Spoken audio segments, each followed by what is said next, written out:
lahat ng employees ay mukhang pera. Yun ang akala ng marami.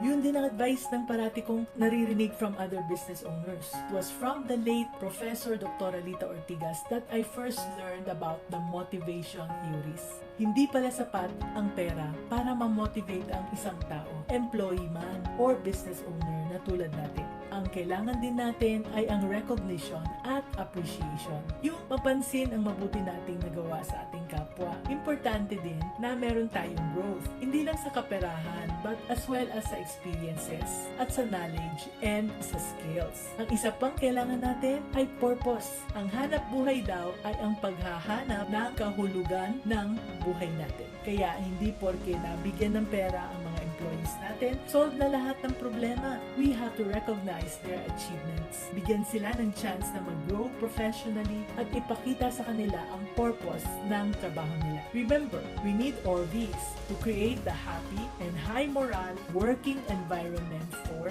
everyone.